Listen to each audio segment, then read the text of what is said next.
I apologise for the humming my computer is currently making. Sword Art Online has been divisive and polarising in the anime community. On one side, fans praise everything about it, claiming it to be the best anime in existence, and even a masterpiece. While on the opposite side, people claim that the show is cancer personified and manifested in anime form. I happen to be awkwardly in the middle of these two camps. I enjoyed watching the show, while being acutely aware of its faults and unable to understand what the writers were thinking at times. So I don't expect much love from anyone sitting in either of the camps mentioned. But let's not waste any time. I shall start by assessing the positive and negative aspects of SAO, and then offer advice on how the series could have been improved. Because I'm not an armchair critic. So, let's get started. Part 1. The premise. SAO's premise is nothing new.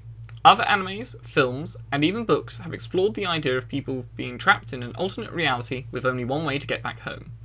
Tron and The Matrix are just two of the best known examples. Once Kaiba showed up in the first episode and said that death in the game would result in death in real life, I actually got quite excited. It was such a nice twist of fate to view. The gamer's ultimate dream turned into their worst nightmare. To find something they used to escape the stresses and serious realities of the world turned into something infinitely worse than the reality they were attempting to escape. To find themselves not empowered, but instead vulnerable and terrified. This premise really did set up the potential to explore some great emotions, thoughts, and observations throughout the series. It also offered a great opportunity in terms of world design. Because the series is set in a computer game, none of the locations need to be explained in the same way. Computer games don't need to explain their rules of physics or geography at all to create amazing worlds, unlike other works of art, and the animators and designers could have taken advantage of this. Right off the bat though, the series unhelpfully shoots itself in the foot with its world design. No matter which level of Aincrad our characters are in, they look awfully similar, and this does not help when trying to persuade the audience that they are now on level 10 and not 2. We are left wondering if our characters have progressed, and this shows a lack of imagination present in the company. This is a disappointing but forgivable sin. However, it is a kind of microcosm for the problems with the series. But things really begin to go wrong in the series with Part 2. The characters. Kirito. This is where things go badly wrong. Few episodes in, it did not seem such a big problem. The characters were a bit bland, but I thought the writers would develop them as the series went on. As Kirito met different people and did different things, I thought his character would develop naturally. He would learn more about himself and would change because of the people he had encountered. Then a reoccurring pattern showed itself. A girl would have a problem. Kirito would meet her. They'd solve whatever problem she had, and then the girl would be changed by her shenanigans with Kirito. This was a pattern for 3 whole episodes, and it was always a girl. This is a big problem for Kirito, our protagonist, and it also highlights a problem with the narrative focus, but more on that later. Part of the joy of a TV series is to see the main character grow and change over the course of many episodes, but only the people he encountered seem to develop in any way, quite uselessly because we never see these characters again. And no, I don't count 10 seconds of screen time for Lisbeth as seeing the character again. It was only after analysing what Kirito was that I realised the source of the problems. So, what and who is Kirito? Kirito is a fantasy in 2 senses of the word, both diegetically, in the sense that he's a normal teenager trapped in a game where he's literally living his fantasy of being a great hero, and as a blank stand-in for the viewer. He is a male 15-year-old's best dream realised, a hero who does not have to put in any effort. Kirito is just good. He's totally OP in fact, and nothing he faces is either beyond his fighting capabilities or his intellect. He just seems to be able to win every time without effort. Many teenagers would like to be that way in real life, or even on the games they play. Kirito is merely a blank fill-in for these teenagers. Full stop. This means that by nature, he cannot develop. He is already what the target audience wants him to be. He is a realised character, and to try and develop his character was clearly just too hard for the writers, who show again and again they can't do character creation. And they clearly did not realise their mistake, otherwise they would have nerfed him in the beginning, or in later episodes. Kirito doesn't change, he doesn't struggle. He just grows effortlessly more powerful. The girls love him already, he is great at the game and his mental state is stable. Impressive, considering he has literally seen people die and is only a tender 15-year-old. He never faces internal or external demons, he is just boring and pretty much perfect. A total Gary Stew. Because of this, he remains a static, dull character. from start to finish. Even worse is the fact that the audience are never really aware of what he wants. He wants to win the game and go back to reality, but he doesn't act like it. He's a loner. He goes around killing random monsters and doing things which do not help or affect the main goal of completing the game. It seems like his real goal is just to become the most powerful player in SAO, but this is something he shouldn't be aiming for. If he had a horrible life in reality, it might make sense as to why he doesn't want to go back, and instead make a name for himself in Sword Art Online. But never is this even hinted at, so all we can see is an individual with the wrong priorities for some unexplained reason. The characters. The female side characters. The girls in the show are part of the larger teenage boy fantasy I've just talked about. This explains the episode structure seen in the first few beginning episodes of the series. If 15-year-old males want to believe one thing, they want to believe they're attractive. The girls in the episodes merely function to complete this fantasy of a normal teenager suddenly thrown into a position where he is the hero. Heroes need admirers, of course, and everyone likes to be admired by the opposite sex. This may be cliched, but whether the goal is to create a blatant power fantasy, in this case, or the more coveted aspiration of creating fine art, it's not inherently a bad decision.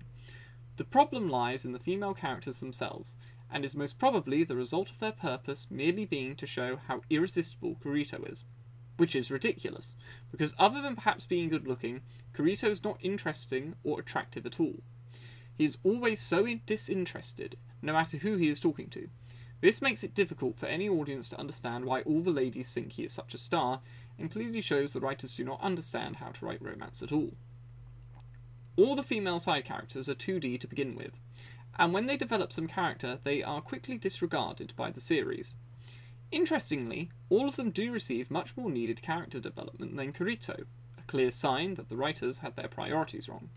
They all develop strength of personality by merely encountering the OP demigod of the SAO universe. Sachi becomes bolder through her interactions with Kirito, and faces her fear of death with dignity, if not with sorrow, rather than the panic she would have had before.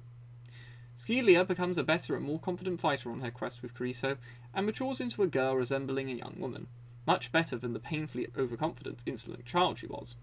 Yes, I'm totally aware she is probably not a child, but a lolly. And Lisbeth overcomes her fear of attachment, and learns to let go of her dead friends who were part of a former guild. All the aforementioned were characters who had potential to develop into more rounded characters as the series progressed, but the writers decided they were not important and made sure they did not appear again. And if you happen to like any of those characters, well, screw you. Asuna was always meant to have Kirito, and they would have just been unwelcome competition. This is where the writers might have wanted to buy a writer's handbook and read the love triangles chapter. If the whole point of the female side characters was to appeal to the target audience of 15-year-old males, why did they not consider the subplot of females competing for Kirito's affection? All the female characters have arcs and character development. It really is a waste that they were not used more in the series.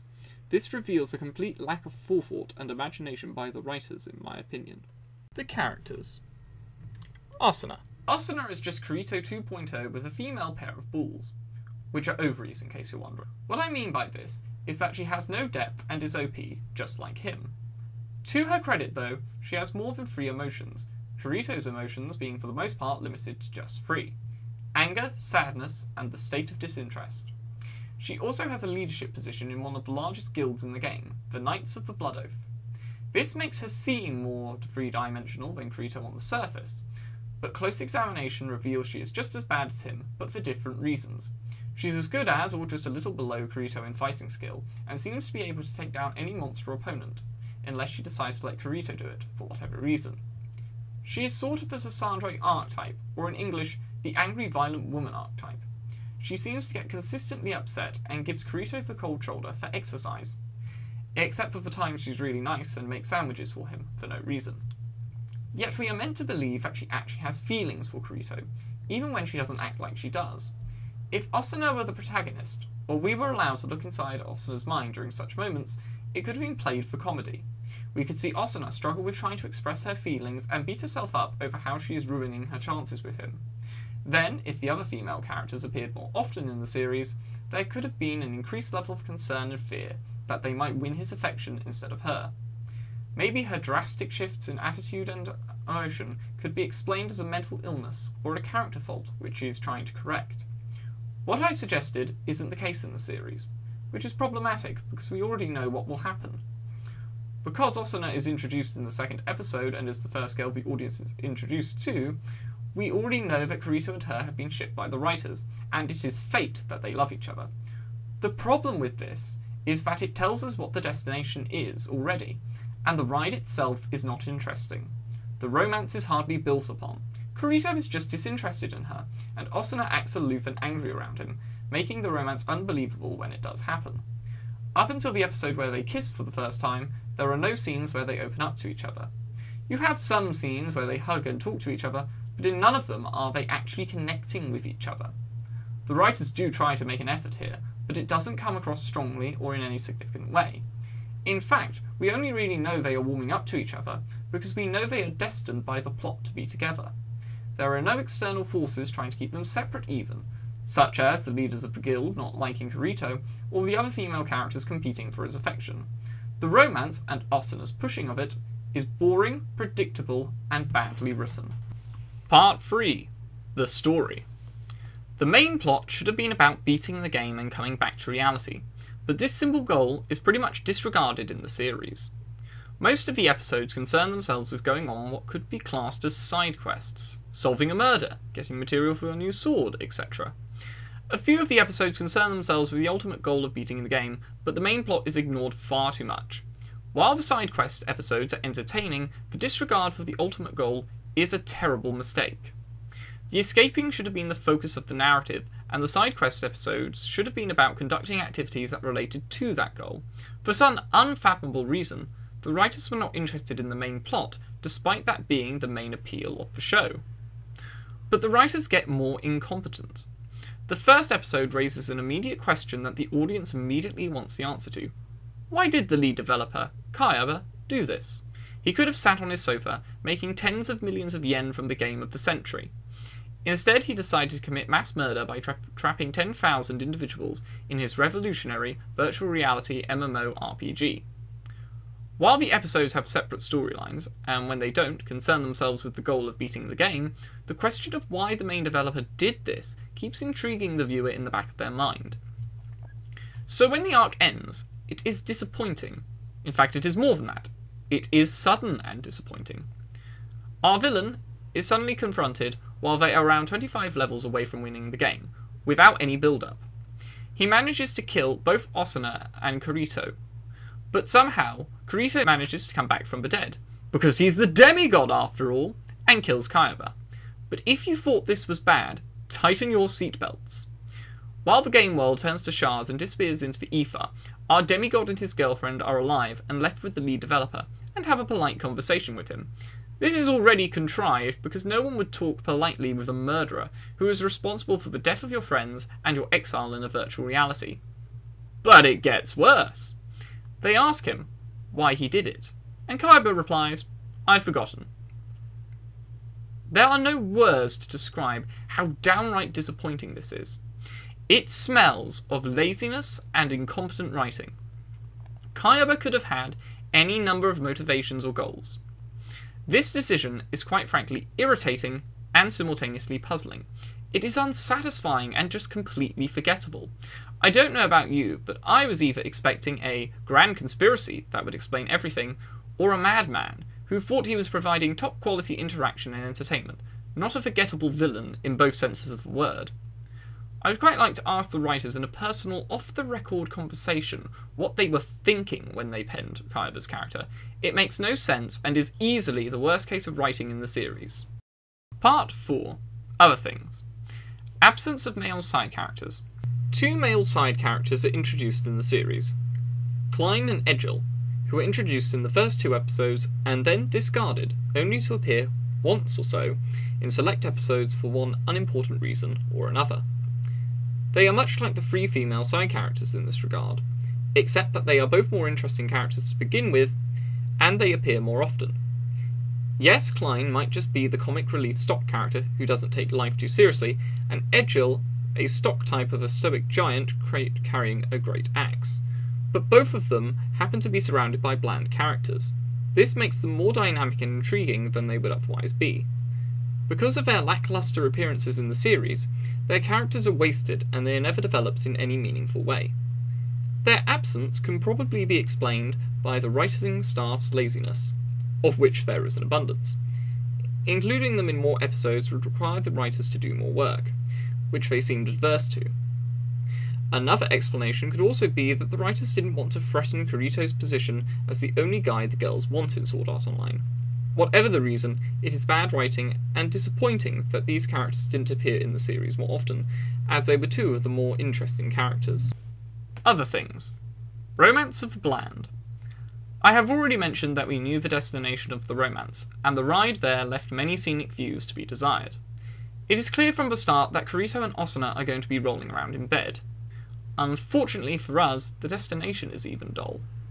While one can find it cute at first, and admittedly there is a great scene concerning their relationship near the end of the Aincrad Arc, the romance here has some major problems. The real problem is, surprise surprise, the characters are not good romance material. When Asuna drops her to Xandra's side, she is really sweet and pretty much the perfect woman. Kirito just happens to be the same half-bored, disinterested person that he has always been, and does not seem at all infatuated with her. This makes every interaction a little devoid of substance, to put it lightly. If you're an audience member who likes to watch sweet, intimate, huggy moments play out on screen, you'll have a few to enjoy, but they really are devoid of substance, as the characters are two-dimensional. If you happen to prefer your romantic plots to explore the sexual side of romance and the roaring hormones that teenagers are famed for having, then you'll be disappointed to realise they had sex probably once, against Kirito's will it seems, and that there is no sexual chemistry between the two characters. And bad news, weebos, you won't even get to see that act of sex on screen. Whichever audience member you are, the problem can be explained by a lack of decent character development. These characters may not have been unlikable, but they were never interesting. Why would they suddenly become interesting after getting married and having lost their virginity? A second problem is that there is no conflict at all. Even the most trashy romantic novelist knows that for a romance to be interesting in a story, there has to be some kind of conflict. Either from the love being dangerous to pursue, or having the relationship have ups and downs similar to real relationships in real life. In other words, conflict has to come from external or internal forces, or both. The character's lack of personality creates this problem. Kirito and Asuna are from the same world. They are both very powerful and are two-dimensional. They're not different enough to create a source of conflict, which means that the romantic conflict can only come from external forces. But no such external forces exist. The leader of the Knights of the Blood Oath, revealed to be Kaiba later on, is not against their desire to marry and have a honeymoon. And because there is no conflict, the entire romance plays out in a predictable fashion, with no audience investment, because everyone knows that nothing is going to threaten their love. Part 5. Suggestions. Some of the suggestions are so obvious and clear-cut that there is no need to talk about them in much detail. I have already touched upon some positive changes that could have been incorporated in the previous sections. Some changes that are obvious would be nerfing Kirito, giving him more character, giving Asuna more character, including Clen and Edgel in the main plot, making sure that the female characters established in previous episodes made meaningful reappearances, and of course, giving the villain a real reason to explain why he trapped 10,000 players in a computer game. These can all be done in many ways, but I do have a few other suggestions. One of them would be to ship Kirito and Lisbeth because it would be more interesting. I think it would have been a better romance than the one the series had. I'll explain. Asuna was so obviously going to be Kirito's girlfriend. Because of this, I would have suggested throwing a 180 at the audience, and have the romance be between Kirito and Lisbeth instead. Lisbeth is a slightly more interesting character than Asuna. She seems to have other goals in life, other than winning Kirito's affections, and actually does seem interested in Kirito, unlike Asuna, who keeps sending mixed signals like a broken car's rear light. For one thing, it would certainly produce more conflict. When a romance becomes the focus of the story, the audience wants to see either disputes between the couple, or see the relationship put under pressure by some external force, or both. The Lisbeth and Kirito pairing would lend itself to more natural conflict, because both the characters are in different places and from different worlds. Kirito is a big shot fighter, who everybody wants in their guild. He can kill most things and is applauded as one of the heroes in the game. Lisbeth, on the other hand, is a nobody, practically speaking. She does not go out on adventures, and is living a relatively comfortable life as a blacksmith, making, repairing, and selling weapons to other players. Maybe the relationship would change both of them for the better. Kirito might encourage Lisbeth to join him on his otherwise lonely expeditions, and to take a more active role in trying to beat the game, while Lisbeth could encourage Kirito to take life at a slower pace, breathe, and encourage him to socialise and bond with other players. The romance could also develop in a natural manner. Kirito could keep humorously breaking his weapons or equipment, and have to go to Lisbeth to get them fixed. With all these visits, Lisbeth and Kirito could start developing feelings for each other. Or, Lisbeth could start following guilds so she could fix weapons on the spot during battles, and meet Kirito every time she does so. I personally think this would have led to a more interesting romance, and I wanted to see it happen because then I wouldn't have been able to predict so easily where the series was going. However, the writers didn't want to surprise me, and Asuna turned into the uncontested love interest. A second suggestion I would have offered is having both the male and female side characters form a guild with Kirito and try beating the game together. This I think is a good idea for two reasons. First, Sword Art Online is an MMO. MMOs are designed to be played in groups, and it shouldn't really be possible for Kirito to solo any of the bosses. Having him in a group would also make him less OP, as he would have to rely on teamwork and his fellow players. If suitable, the writers could have even killed off some of the characters to keep the audience on the edge of their seats wondering who else might die. It would really portray the dangerous nature of the game and keep the audience invested, instead of thinking, oh yeah, Kirito can handle this, he's the demigod. The second reason is that all the characters would then have some plot significance. They wouldn't just be characters for Kirito to help out, they would actually be helping each other to beat the game and have a greater purpose.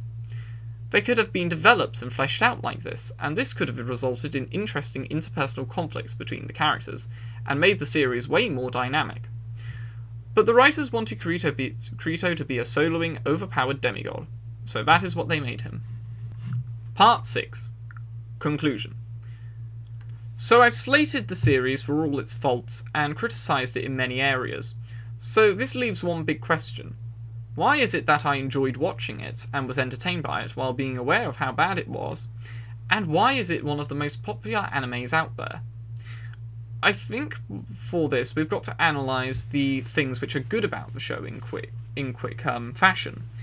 But I think these things, although may not be amazing, they did make the show passable.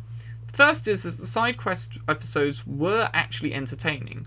While they had no real plot significance, I was never bored watching them, and they were actually some of the more entertaining parts of the show. The character design for the characters is actually really good. The characters may be dull, but the character design just went full out to make the characters interesting. The action is also good, if a bit flashy, and although it gets samey towards the end, it is dazzling and it is quite fun to watch. The animation quality is good, if not great, but there is nothing to criticise here. While maybe not as impressive as other animes, it is of a good quality, and that cannot be denied. I've already talked about the locations being pretty much the same location, and being a little dull. However, despite them being the same, virtually, they are well designed, and they are quite beautiful. No one can deny that the artists put a lot of effort to make them look good. Again, I've mentioned that the premise is good, and I think this is important. The premise really is good. It sets up a lot, and it allows for a lot of possibilities to be explored. I think that all these things together made the show passable, ultimately. I don't think it is absolutely terrible, even though it has terrible mistakes, because everything else has made the show at least watchable. Well, you can watch it, and if you turn your brain off, it can be fun. As to why it is so much more successful than other animes which have great characters, great story, and everything I've just mentioned above, I cannot really say. It just seems that Sword Art Online is a lightning in the bottle phenomena. Nothing can really be explained about it.